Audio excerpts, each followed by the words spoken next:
ሰላም ጤና ይስጥልን ክቡራትና ክቡራን ተመልካቾቻችን የአክብሮት ሰላምታችንን እያቀረብን የዛሬ ዕለተ ሐሙስ ሰኔ 12 2017 ዓ.ም ዞትር በዚህ ሰዓት ወደ እናንተ የሚደርሰው የሀገር ቤትና የባህር ማዶ ስፖርታዊ መረጃዎች የሚደርሱበት ጊዜው አሁን ነው። አብራችሁን እንድትሆኑ እንጋብዛችኋለን። የተለያዩ ስፖርታዊ መረጃዎችን ይዘናል ከሀገር ቤትና ከባህር ማዶ እነሱን ወደ እናንተ እያደረስን ነው ቆይታ የምናደርገው።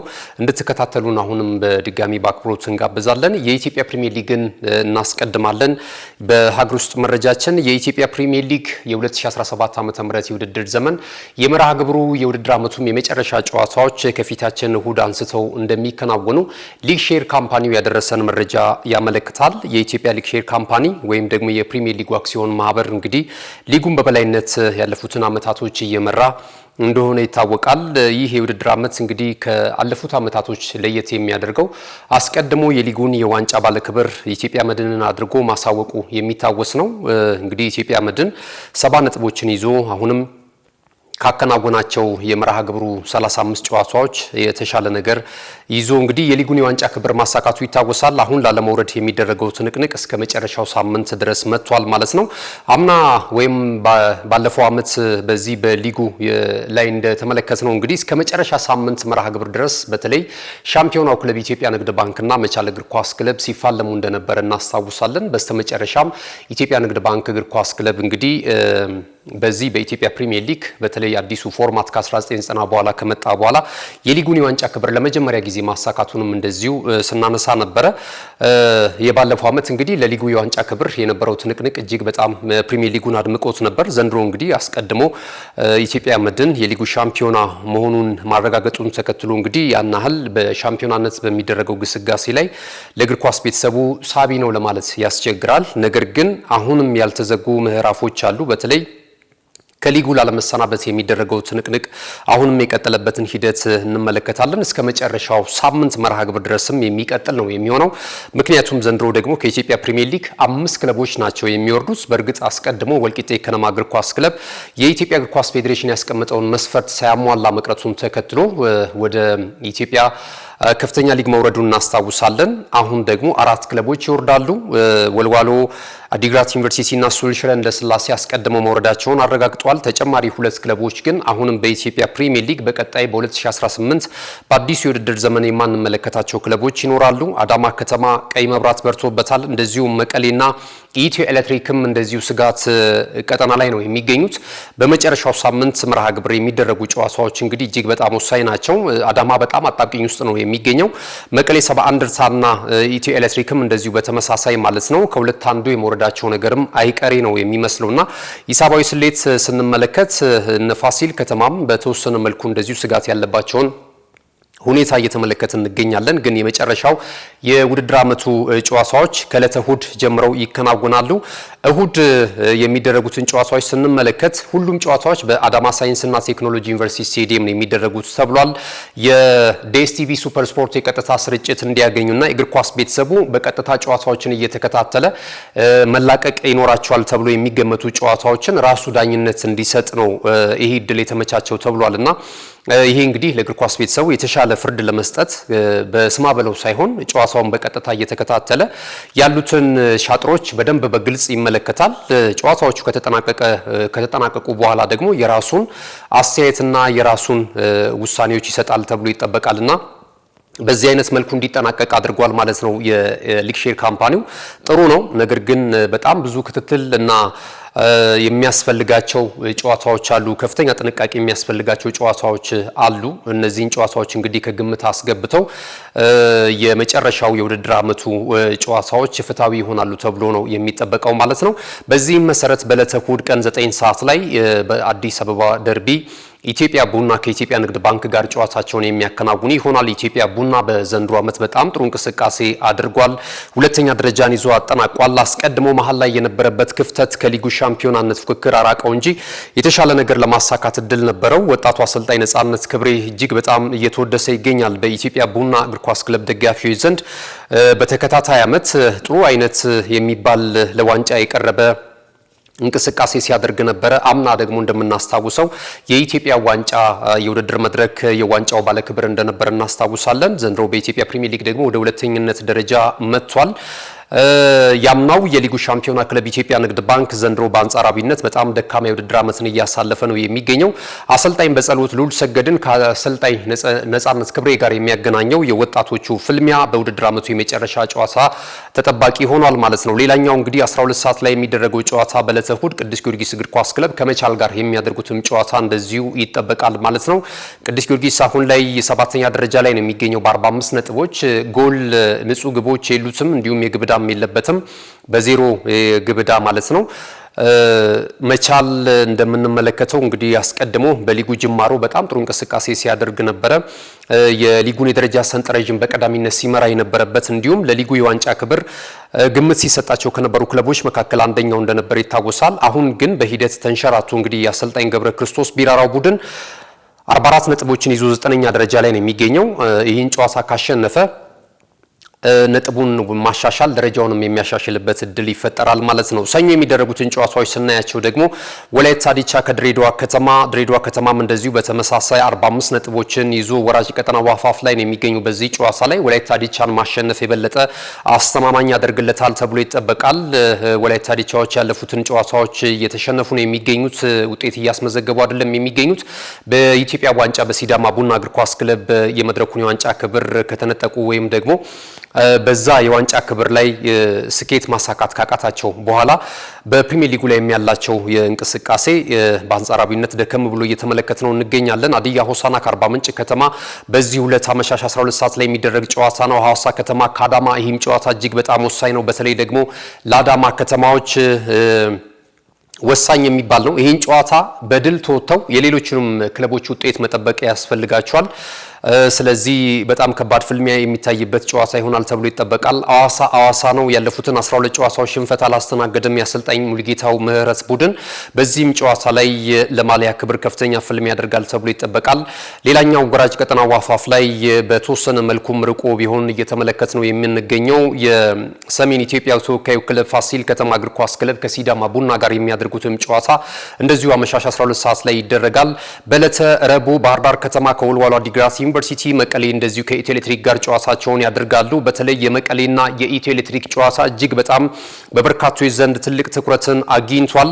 ኢትዮ ኤሌክትሪክ 41 ነጥብ ነው ያለው 14ኛ ደረጃ ላይ ነው የሚገኘው። መቀሌ 70 እንደርታ 41 ነጥቦች አሉት። ኢትዮ ኤሌክትሪክ ምናልባት በዚህ ጨዋታ ላይ አንድ ነጥብ የሚያገኝ ከሆነ ከወራጅ ቀጠናው መትረፉን ሊያረጋግጥ ይችላል። ምክንያቱም አዳማ ከተማ ቢያሸንፍም ነጥቡ ወደ 42 ነው ከፍ የሚያደርገው። ከ8 በላይ ግቦችን ደግሞ ማስቆጠር ይጠበቅበታል ማለት ነው። ስለዚህ ኢትዮ ኤሌክትሪክ በዚህ ጨዋታ ላይ ባቻ ውጤት ጨዋታውን ማጠናቀቅ በቀጣይ በ2018 የኢትዮጵያ ፕሪሚየር ሊግ የውድድር ዘመን ላይ ልንመለከተው ያስችለዋል ማለት ነው። ነገር ግን መቀሌ 71 እንደርታ ይህን ጨዋታ የሚያሸንፍ ከሆነ ደግሞ ነጥቡን ወደ 44 ከፍ ያደርጋል። ስለዚህ በኢትዮጵያ ፕሪሚየር ሊግ ላይ መክረሙንም እንደዚሁ ያረጋግጣል። ትልቁ ከዋንጫም በላይ የዋንጫ ጨዋታ ሊባል የሚችለውና የበርካታ የእግር ኳሱን ቤተሰቦች ቀልብ ይስባል ተብሎ የተጠበቀው የመቀሌ 71 እንደርታና የኢትዮ ኤሌክትሪክ ፍልሚያ ነው። ይህ ጨዋታ ቀደም ሲል እንደጠቀስኩላችሁ የሚከናወነው ረቡዕ አመሻሽ 12 ሰዓት ላይ ነውና በርካቶች በጉጉት እየጠበቁት ይገኛሉ። ሐሙስ አንድ ብቸኛ ጨዋታ ይደረጋል። ሱል ሽረ ከሻምፒዮናው ክለብ ኢትዮጵያ መድን ጋር የሚያደርጉትም ጨዋታ እንደዚሁ ይጠበቃል ማለት ነው። የፊታችን እሁድ የኢትዮጵያ ፕሪሚየር ሊግ የ2017 ዓ.ም የውድድር ዘመን የውድድር ዓመቱ የመጨረሻ ከባድ ፍልሚያዎች የሚከናወኑ ይሆናል። እንግዲህ የውድድር ዓመቱ በዚህ አይነት መልኩ ይጠናቀቃል ተብሎ ይጠበቃል። ይህ የውድድር ዓመት የመጨረሻ ጨዋታዎች ከተጠናቀቁ በኋላ በእርግጠኝነት ለመናገር ያህል ብዙ አወዛጋቢ ነገሮች እንደሚነሱ እርግጠኞች ነን። በእግር ኳሱ ቤተሰብ ከወዲሁም እየተመለከትናቸው ያሉ አንዳንድ ነገሮች ስላሉ ማለት ነው። ይሄ ከጨዋታና ነጥብ መላቀቅ ጋር አንደኛውን ቡድን ለመጥቀም አንደኛውን ቡድን ለመጉዳት በፕሪሚየር ሊጉ ለማትረፍ የሚደረገው እንቅስቃሴ ትልልቅ የክለቦች አመራሮች የሚሳተፉበት ነው።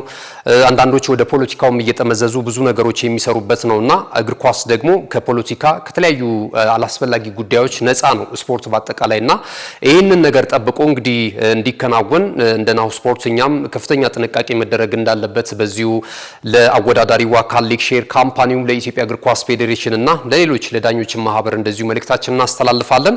ክቡራትና ክቡራን ተመልካቾቻችን እንግዲህ የሀገር ቤት በተለይ ኢትዮጵያ ፕሪሚየር ሊግ ላይ በሰፊው የቆየንበት የመረጃችን ይሄንን ይመስላል። ካፍታ ቆይታ በኋላ ስንመለስ በቀጥታ ወደ ባህር ማዶ ስፖርታዊ መረጃዎቻችን ነው የምናመራው።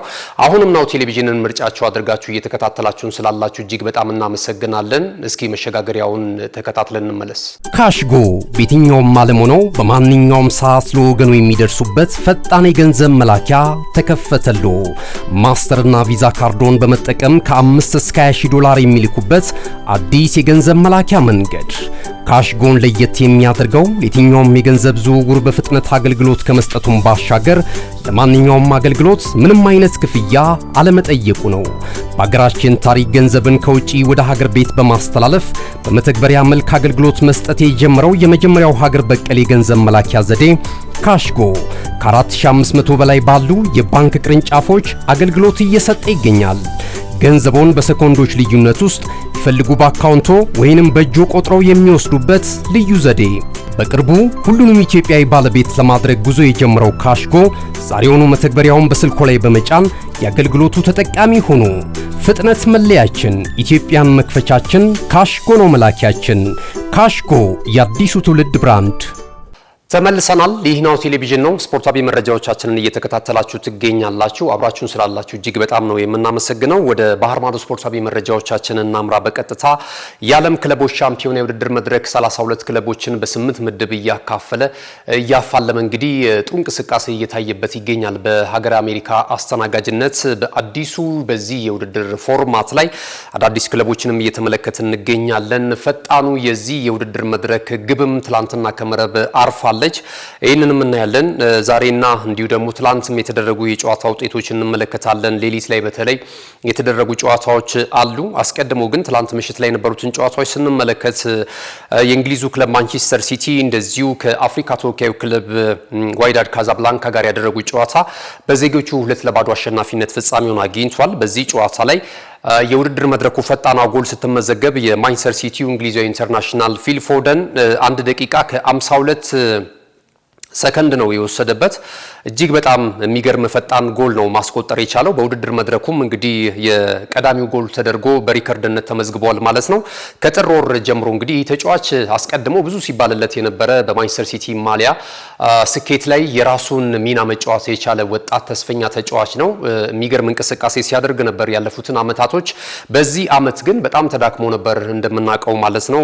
በአንዳንድ ጨዋታዎች ላይ ተቀይሮ ሲገባም የነበረበትን አጋጣሚ ተመልክተናል። ከወራ ጥር ጀምሮ እንግዲህ ለመጀመሪያ ጊዜ ከጎል ጋር የታረቀበትን ሁኔታዎች ነው ትላንትና በዓለም ክለቦች ሻምፒዮና የውድድር መድረክ ላይ ቀዳሚውን ጎል ማስቆጠር የቻለው። ሌላኛውን ጎል ደግሞ እንደዚሁ ዶኩ ቤልጂየማዊ ኢንተርናሽናል ጎል አስቆጥሯል 42ኛው ደቂቃ ላይ።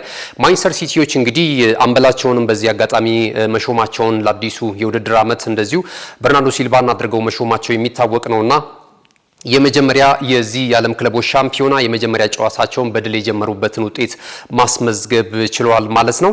በዚህ ጨዋታ ላይ ጨዋታው ሊጠናቀቅ 2 ደቂቃዎች ሲቀሩ ታዳጊው የተከላካይ ስፍራ ተጫዋች ሪኮ ሉዊስ ከማንቸስተር ሲቲ በቀይ ካርድ ከሜዳ ወጥቷል። ይህ ተጫዋች እንግዲህ በተለያዩ አጋጣሚዎች አሰልጣኝ ፔፕ ጋርዲዮላ እድል ሰጥቶት በዛው በማንቸስተር ሲቲ ቤት እያደገና በጣም ጥሩ ሊጎለብቱ የሚችሉ ብቃት እንዳለው እያሳየ ነው የሚገኘው በተደጋጋሚ። ለቀይ ካርድ ግን በጣም የተጋለጠ ተጫዋች ነው ማለት ይቻላል። ከዚህ ቀደም በሊጉም በተለያዩ አጋጣሚዎች ቀይ ካርድን ሲመለከት አይተናል። ጥንቃቄ የተሞላበት እንቅስቃሴ ማድረግ ከቻለ እንግዲህ ወደፊት ራሱን ከጠበቀ ትልቅ ደረጃ ይደርሳሉ ተብለው ከሚጠበቁ ተስፈኛ ተጫዋቾች መካከል አንደኛው ነው ማለት ይቻላል። ትላንት በነበረው ጨዋታ ላይ 15 ሙከራዎችን አድርጓል ማንቸስተር ሲቲ። በአንጻሩ ደግሞ የአፍሪካው ክለብ ተወካይም እንደዚሁ 12 ሙከራዎችን አድርጓል። ኦን ታርጌት ስንመለከት 6 ሙከራ ውሃ ሰማያዊዎቹ ሲያደርጉ እንደዚሁ 2 ሙከራዎችን የሞከረው ዋይዳድ ካዛብላንካ ነበረ። የጨዋታውን የኳስ ቁጥጥር ስንመለከት 68 በመቶ ውሃ ሰማያዊዎቹ ማንቸስተር ሲቲዎች እንደዚሁ ብልጫ ነበራቸው። ተሸናፊው ክለብ ዋይዳድ ካዛብላንካ ደግሞ 32 በመቶ ኳሱን ተቆጣጥሮ ተመልክተናል። እንግዲህ ማንቸስተር ሲቲ ድል አድርጓል። ሌላኛውን ጨዋታ ስንመለከት በስፔኑ ክለብ ሪያል ማድሪድ እና በሳውዲ ፕሮ ሊጉ ተሳታፊው ክለብ ሂላል የተደረገው ጨዋታ አንዳቻ በሆነ ውጤት ተጠናቋል። እንግዲህ የሳውዲ ፕሮ ሊግ ተወካይ ክለቦች እንዴት ያለ ጠንካራ እንቅስቃሴ እያደረጉ እንዳለ እየተመለከትን እንገኛለን። በእርግጥ እንግዲህ የሳውዲ መንግስት ከፍተኛ በጀት ስለነዚህ ውስን ክለቦች እንግዲህ ፈንድ ማድረጉ ይታወቃል። ሊጉንም በደንብ አርግቶ እያስተዋወቀ ስታሮችን ከአውሮፓ ጭምር ታዳጊዎችንም ሲኒየር ተጫዋቾችንም እንደዚሁ እየሰበሰበ እንዳለ ይታወቃልና አሁን ላይ ግን የዚህ በሊጉ ላይ የሚጫወቱ ተጫዋቾች በጣም ጠንካራ መሆናቸውንና በአውሮፓም ካለው እንቅስቃሴ ያልተናነሰ መሆኑን በመጀመሪያ ጨዋታ በእርግጥ መደምደም ቢያስቸግርም ግን የተሻለ ነገር እንዳላቸው ተመልክተናል ማለት ነውና ትላንትና አንዳቻ በሆነ ውጤት ተጠናቋል። አስቀድሞ ሎስ ብላንኮቹ ጋርሺያ ባስቆጠረው ጎል ቀዳሚ ነበሩ። ከዛ በኋላ ደግሞ እንደዚሁ ኔቬስ 41ኛው ደቂቃ ላይ በፍጹም ቅጣት ምት ጎል አስቆጥሮ ሃሊላል ከጨዋታው 1 ነጥብ ተጋርቶ እንዲወጣ አስችሎታል ማለት ነው። ውጤቱን ተከትሎ እንግዲህ ምድብ 8 ላይ ስንመለከት አርቢ ሳልዝበርግ 3 ነጥብ አለው በቀዳሚነት እየመራ ይገኛል። ሪያል ማድሪድ እና ሃሊላል ትላንት ነጥብ መጋራታቸውን ተከትሎ አንዳንድ ነጥብ ይዞ ሁለተኛና ሶስተኛ ደረጃ ላይ ተቀምጧል። የሜክሲኮ ክለብ ፓቹንካ በ0 ነጥብ አራተኛ ደረጃ ላይ ይገኛል በምድብ 8 ማለት ነው። ሌሎችም ጨዋታዎች እንደዚሁ ተደርጓል። አርቢ ሳልዝበርግ ቀደም ሲል እንዳልኳችሁ ከሜክሲኮ ክለብ ፓቹካ ጋር ያደረገውን ጨዋታ 2-1 በሆነ ውጤት አሸንፏል። እንግዲህ የቡድኑ መሪ መሆን የቻለበትን ውጤት ነው ማስመዝገብ የቻለው። ሌላኛው አላሂን ከጣሊያኑ ክለብ ዩቬንቱስ ጋር ያደረጉት ጨዋታ በዩቬንቱስ 5-0 አሸናፊነት ነው የተጠናቀቀው። ራንዳል ኮሎማኒ 11ኛውና 45ኛው ደቂቃ ላይ 2 ግቦችን ከመረብ አሳርፏል።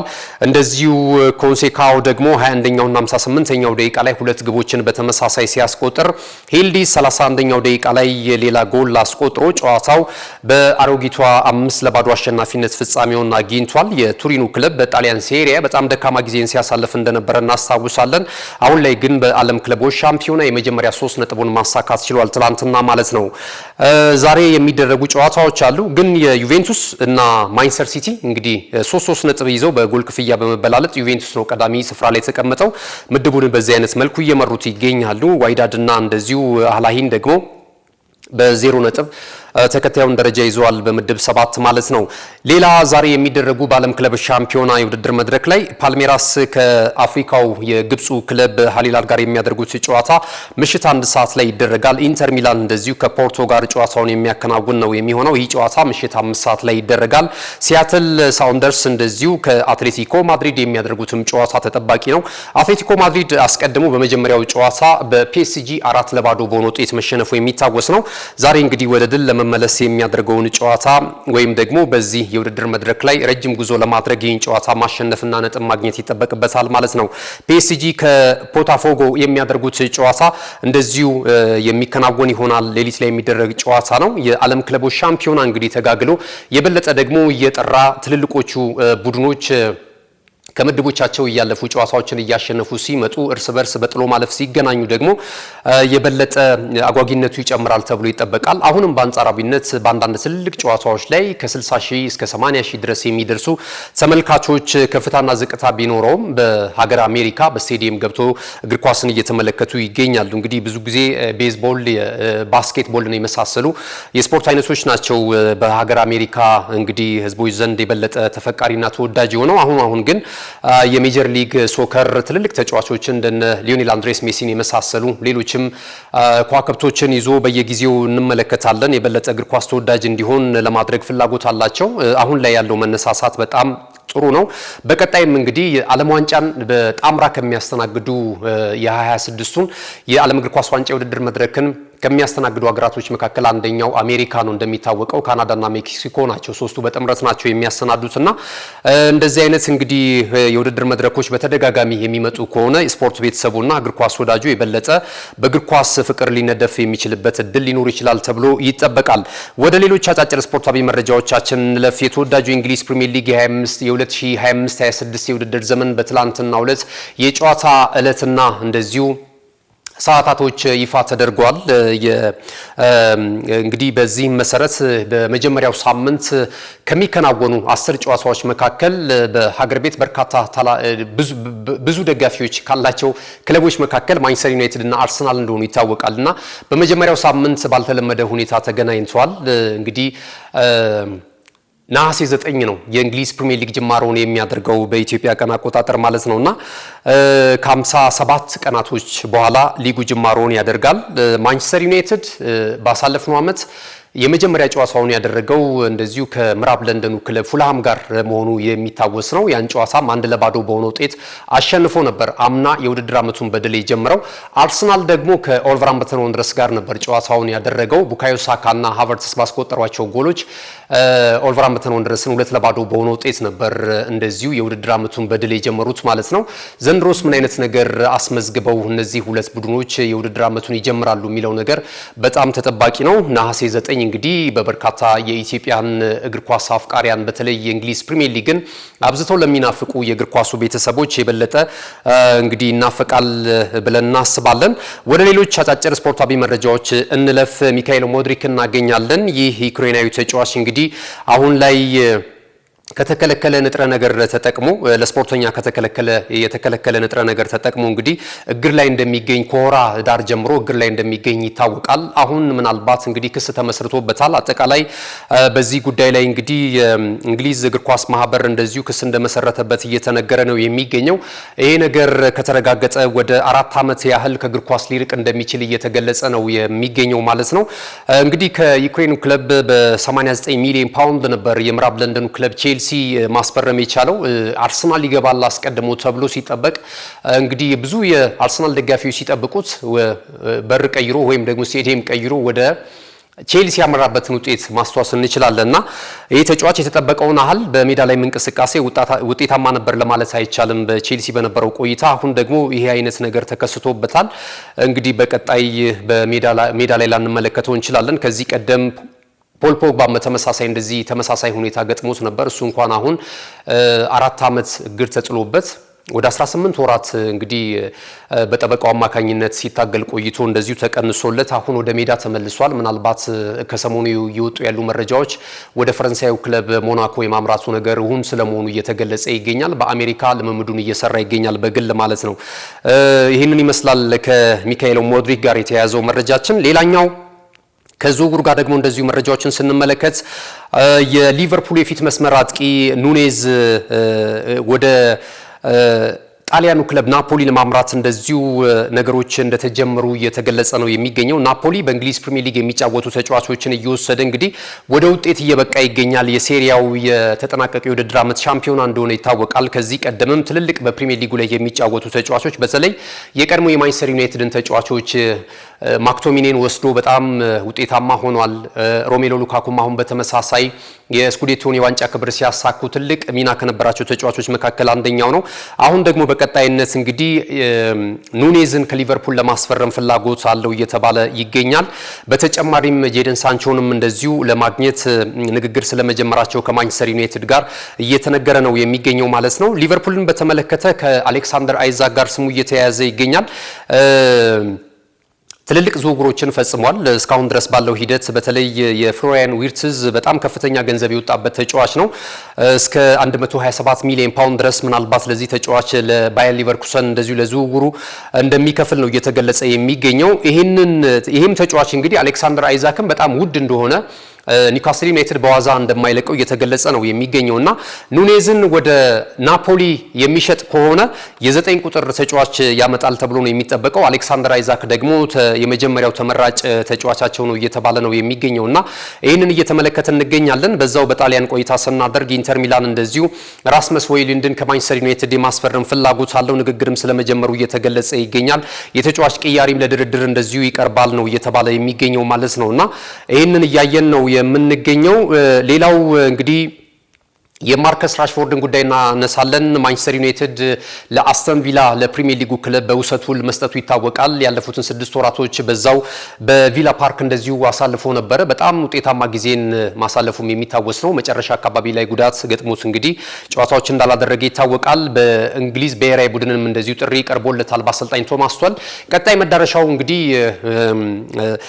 ክለቦች ኒውካስል ዩናይትድ የማስፈረም ፍላጎት አለው እየተባለ ነው የሚገኘው። ማክፓይሶቹ የዚህን የፊት መስመር አጥቂ የማምጣት ፍላጎት አላቸው። ምክንያቱም ቀደም ሲል እንደተጠቀስኩላችሁ ነው አሌክሳንደር አይዛክ ምናልባት በክለብ ውስጥ ላይ ቆይ ይችላል እየተባለ ይገኛል። እሱን ከመስመር ይልቅ ወደ 9 ቁጥር አምጥቶ ለማጫወት ፍላጎት አላቸው ነው እየተባለ የሚገኘው ማለት ነውና ይሄንን እያየን እንገኛለን። የባርሴሎናም በርግጥ ማርከስ ራሽፎርድ ወደ ባርሴሎና የማምራት ፍላጎት ነው ያለው። እንግዲህ በቀጣይ ኒውካስል ዩናይትድ ያስፈርመዋል ወይስ ባርሴሎና የሚለው ነገር የሚጠበቅ ነው የሚሆነው። ወደ መጨረሻው ስፖርታዊ መረጃችን ስናልፍ አርሰናል እናገኛለን። አርሰናል እንግዲህ ሉዊስ ስኬሊን የውል ኮንትራት የበለጠ ተጨማሪ ለማደስ ወይም በክለብ ውስጥ ረዘም ላሉ የውድድር አመታቶች ለማቆየት ከጫፍ ስለመድረሱ አሁን ላይ እየወጡ ያሉ ታማኝ ወሬ ምንጮች በመዘገብ ላይ ናቸው የሚገኙት። የ18 ዓመቱ ወጣቱ ተስፈኛ እንግዲህ በአርሰናል ማሊያ በጣም ጥሩ ገድሎችን ከሰሩ ተጫዋቾች መካከል አንደኛው ነው ማለት ይቻላል። አሰልጣኝ ሚኬል አርቴታ ደግሞ ለዚህ ትልቅ ክብር የሚገባው ይመስለኛል። ወጣት ተጫዋቾች ላይ ያለው እምነት ኤታን ንዋኔሪን የመሳሰሉ ተጫዋቾች ከአካዳሚ ውስጥ እየወጡ በጣም አሁን ላይ በትልልቅ ክለቦች ዘንድ ራዳር ውስጥ የሚገኙ ተጫዋቾች ናቸውና አንደኛው ሉዊስ ስኬሊ ነው። በትልልቅ ጨዋታዎች ላይ የስነልቦና ብልጫ ይወሰድበታል ተብሎ በሚጠበቅበት አይነት እሱ ግን ልምድ እንዳለው በጣም ደፋር በጣም ክሬቲቭ የሆነ ተጫዋች ነው። መድፈኞቹ ደጋፊዎች እንግዲህ ከሚዘምሩላቸው ገና ከወዲሁ ብዙ ተስፋ ከጣሉባቸው ወጣት ተጫዋቾቻቸው መካከል አንደኛው ሉዊስ ስኬሊ ነው። ይሄ ለአርሰናል ደጋፊዎች እጅግ በጣም አስደሳች ሊሆን ይችላል እየተባለ ነው የሚገኘውና ቀጣይ እንግዲህ በመድፈኞቹ ቤት ዘለግ ላሉ አመታቶች ይቆያል ተብሎ ነው እየተጠበቀ የሚገኘው። ሪያል ማድሪድ የዚህን ተጫዋች ፊርማና ግልጋሎት ለማግኘት በርካታ ነገሮችን ሲያደርግ እንደነበር ይታወቃል። ነገር ግን ተጫዋቹም ወደ ሪያል ማድሪድ ከማምራት ይልቅ እዚሁ በአርሰናል ቤት እየበሰለ እድል የሰጠውን ክለብ እየጠቀመ ወደፊት ይቆያል እየተባለ ነው የሚገኘው ማለት ነው። በመጨረሻም አሁን የደረሰን ሰበር መረጃ አለ። ከዝውውር ጋር በተያያዘ ያለፉትን ጊዜያቶች አሰልቺ የዝውውር ሆኖ የእግር ኳስ ቤተሰቡን ሲያሰላች የነበረው የኒኮ ዊሊያምስ ጉዳይ በስተመጨረሻ እልባት እንዳገኘ ያገኘነው መረጃ ያመለክታል። ቢቢሲን ጨምሮ የተለያዩ የወሬ ምንጮች ይህንን ዜና በመዘገብ ላይ ይገኛሉ። ኒኮ ዊሊያምስ ከተለያዩ ክለቦች ጋር ስሙ ሲያያዝ ቢቆይም በስተመጨረሻ ግን የስፔኑ ክለብ ባርሴሎና የዚህን ተጫዋች ለማስፈረም እንደዚሁ ስለመስማማቱ እየተገለጸ ነው የሚገኘው።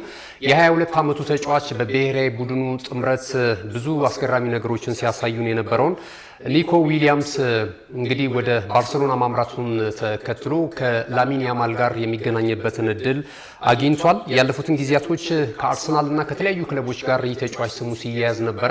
በስተመጨረሻ ግን ወደ ስፔኑ ክለብ እንደዚሁ ለማምራት ስለመስማማቱ እየተገለጸ ይገኛል። ባርሴሎና ለተጫዋቹ ዝውውር 58 ሚሊዮን ዩሮ እንደሚከፍልም እንደዚሁ ተነግሯል።